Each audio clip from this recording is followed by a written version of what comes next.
আসসালামু আলাইকুম। আজকে আপনাদের একটা মাছ ভর্তা রেসিপি দেখাবো। প্রথমে আমি ৫-৬টি পেঁয়াজ কুচি করে নিয়েছি, ৮-১০টি কাঁচামরিচ দিয়েছি। আপনারা চাইলে মরিচের পরিমাণ বেশি কম করে নিতে পারেন। আর এখানে কিছু রুই মাছ দিয়ে নিলাম, হাফ চামচ হলুদের গুঁড়া, হাফ চামচ লবণ, হাফ চামচের বেশি, ১ চামচ আদা রসুন জিরে বাটা।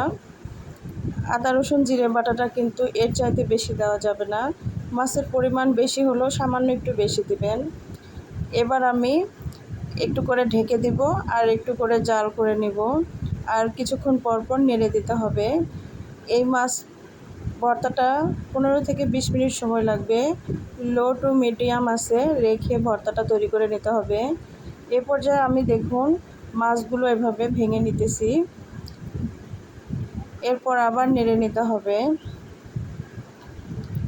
মাছের কাঁটাগুলো বড় যে কাঁটাগুলো সেগুলো উঠিয়ে নিলাম।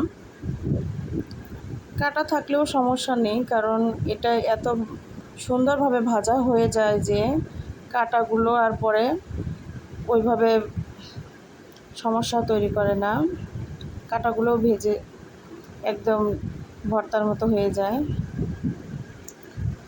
দেখুন আমার ভর্তাটা প্রায় হয়ে এসেছে।